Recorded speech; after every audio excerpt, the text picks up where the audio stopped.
Hernán Lambers, que ha venido a visitarnos. Hernán, qué gusto. ¿Qué tal, Hernán? ¿Cómo estar estás? de nuevo por acá con ustedes. Qué lindo. Realmente, para hablar de temas que a los cordobeses por ahí nos cuesta un poco aceptar que personalidades tan importantes, en este caso me voy a referir al arquitecto Carlos Thais, ¿sí? Sí. Francés de nacimiento, que estuvo en Córdoba y que dejó obras espectacular que yo estoy seguro muchos cordobeses no saben. Para eso ha venido Hernán a hablar hoy, ¿no? Sí, el caso de Thais es muy particular, ¿no? Él quiere transformar Córdoba, unas barrancas que había en la zona sur, y hacer una especie de Córdoba renovada, un barrio que él llama Nueva Córdoba, ¿no? Y abre esa especie de barranca, hace movimientos de tierra y los lleva hacia la zona del río, nivelando un poco. 1889. Bien. En ese año viene, llamado por este inversionista que se llamaba Crisol, que es el que lo trae, hace un convenio con el Estado para que le den los lotes a cambio de la parquización. Vendría a ser casi el equivalente a lo que ocurre cuando se hace un barrio privado, ¿no? Y viene el arquitecto Thais, que era un paisajista, que se había formado con el mejor paisajista de Francia, que es un país donde le da mucha importancia al tema jardines, ¿no? Se decide a hacer una serie de obras. Por ejemplo, una es agarrar 100 hectáreas y dedicarlas a parque, y se dedica a hacer el Parque Sarmiento, ¿no? Que ¿Es idea de él? es idea de él.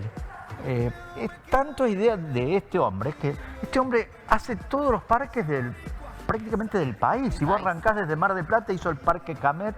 Si te vas a Buenos Aires, hizo ahí 50 parques. Si seguís a Rosario, el Parque Independencia, que es el parque equivalente al Sarmiento, también lo hizo él. Si te venía a Córdoba también, Tucumán, Sí, pero Catamarca.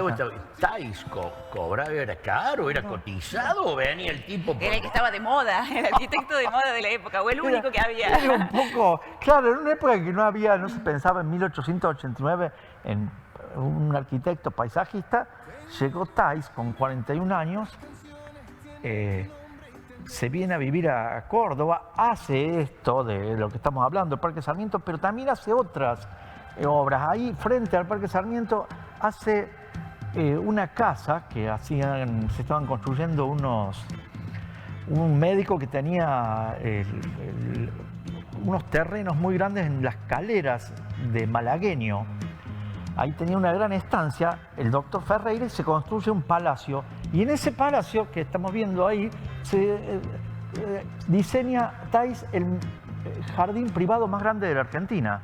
Uno pasa todos los días por ahí y no se da cuenta, pero no hay una casa en toda Argentina que tenga un jardín más grande que este. Un jardín prácticamente... La casa, discúlpame, la casa del Palacio Ferreira. La casa del Palacio Ferreira. ¿Ya existía? Y en 1910... ¿Se termina de hacer? Alrededor de esos años se empieza y se termina a los 3 o 4 años. Y él es el que diseña el jardín. El jardín. Que actualmente es el jardín privado más grande de la Argentina. O sea, no hay casa que tenga un jardín más grande. Enorme. Es gigantesco. Y esto que estamos viendo, Hernán, ¿qué es eso? ¿El Chato? El Chato. El Chato. ¿Que lo hizo él?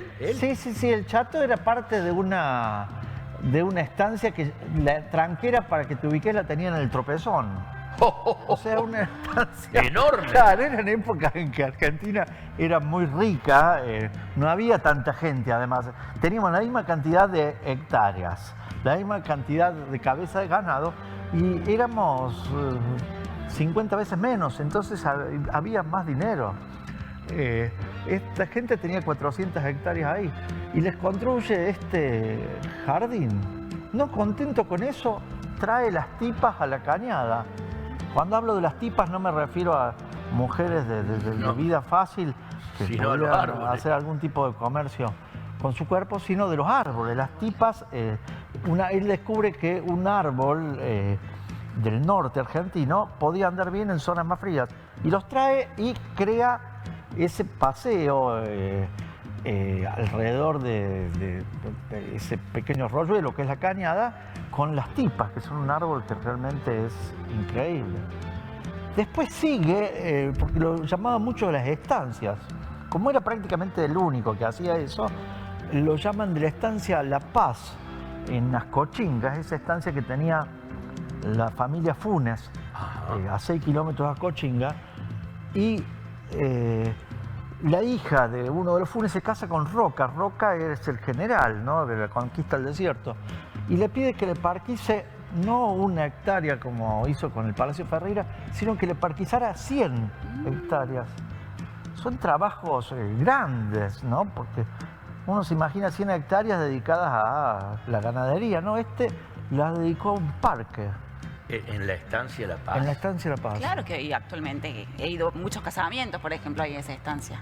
Actualmente es como un salón de fiestas que se utiliza. Claro, sí, sí, Actualmente. Y tiene un parque bellísimo, fastuoso. Ah, hermoso. mira vos, acá nos Sí. dice Nacho que fue un casamiento Claro, hace claro. 2 semanas.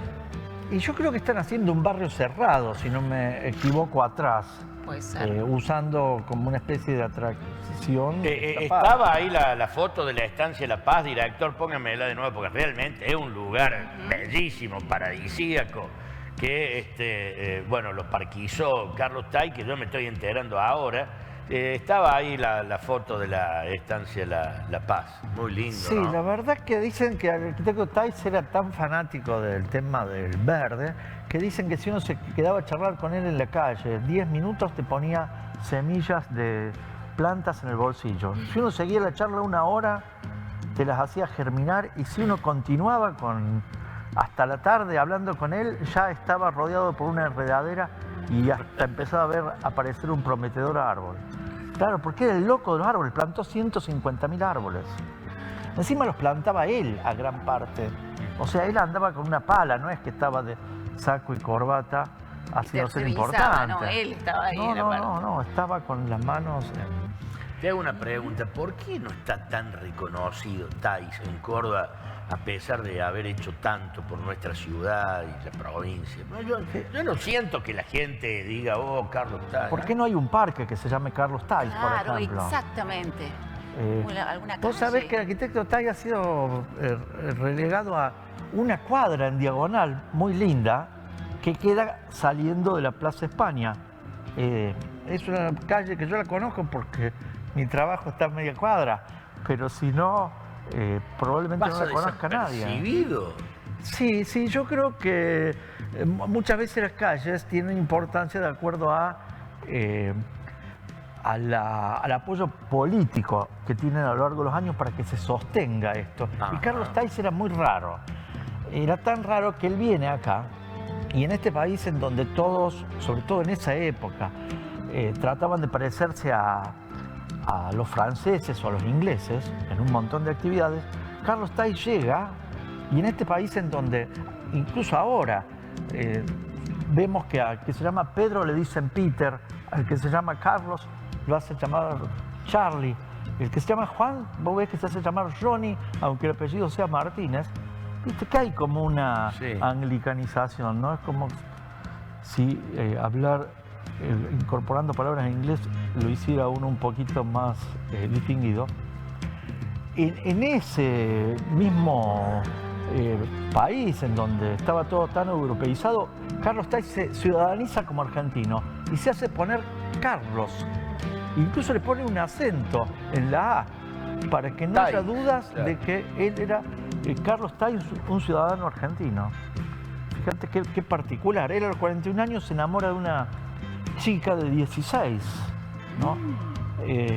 Bueno, la espera hasta que cumple 18, se casa y empieza una serie de aventuras por Argentina. Por ejemplo, se entera de las cataratas del Iguazú, ve fotos y la agarra a la esposa y se la lleva a caballo hasta las cataratas del Iguazú y diseña un parque nacional porque veía que en el futuro manos privadas iban a querer comprar los límites del Parque Nacional, y de hecho ya serían probablemente un barrio cerrado muy cotizado, ¿no? Probablemente. O sea que era un visionario. Claro, el hombre crea todos los cimientos para que se haga, estando él vivo, el Parque Nacional de Iguazú. O sea, está diseñado todos los paseos por donde uno va, en las cataratas, por él. No contento con eso, es el creador de los cultivos de yerba mate en Argentina. La yerba mate la cultivaban en esa zona los jesuitas, y cuando los echan a los jesuitas Sí. de América, se llevan los secretos del cultivo de la yerba mate. Nadie sabía bien cómo hacer germinar las semillas y una serie de procesos para obtener la yerba. Él se lo lleva a su casa en el Jardín Botánico. Él vivía en Buenos Aires, en Palermo, en el Jardín Botánico, en una casa desde donde dirigía sus trabajos. Y ahí estudia y descubre cómo se puede hacer germinar las semillas de la planta de yerba mate e inicia la industria yerbatera argentina. Fíjate vos que es una de las industrias más importantes, Sí, ¿no? totalmente. ¿Qué te parece? ¿Se estudia en los colegios primarios, secundarios acá la vida de Carlos Tais?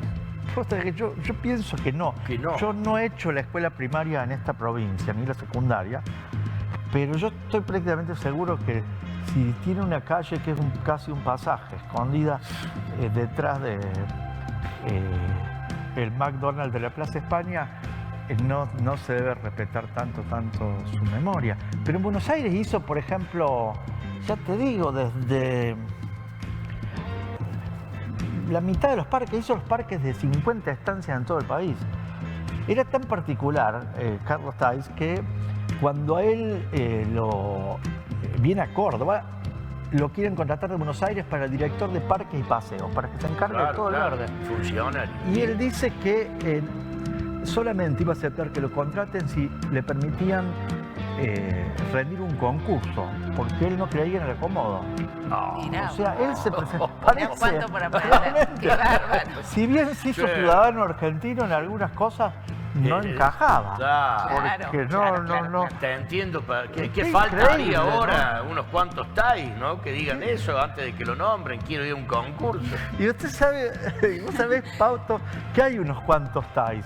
Vos sabés que vienen hace unos 20 años, 25 años, unos franceses a comprar unas estancias y las querían parquizar. Entonces lo citan a Carlos Tais, se lo presentan, arquitecto Tais, y van hablando en un auto muy importante, los tres empresarios franceses en francés, y iba al lado Carlos Tais.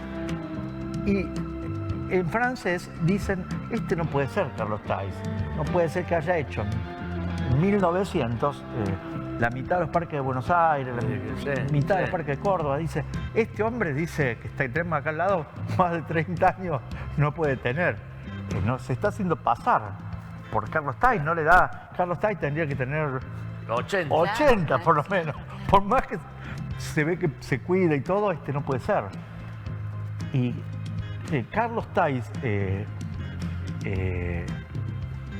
bisnieto, les contesta en francés, porque se ve que la familia estudiaba el francés, que era la lengua de su bisabuelo. Le contesta, yo soy Carlos Tais, soy el arquitecto Carlos Tais. Lo que pasa es que todos los hijos que ha ido teniendo han sido gente dedicada al paisajismo. Yo soy la cuarta generación de Carlos Tais. O sea, actualmente, Pato, si vos querés parquizar Sí, mi el casita fondo de de tu campo. casa, Yo le debía a Ale. podés hacer que te la parquice Carlos Tais.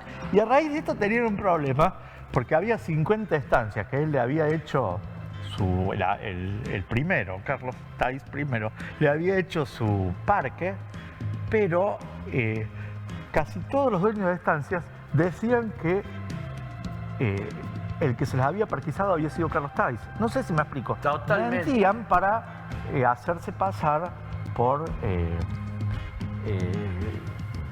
que tenían un jardín diseñado Claro, para por que él. se cotice ¿no? quizás.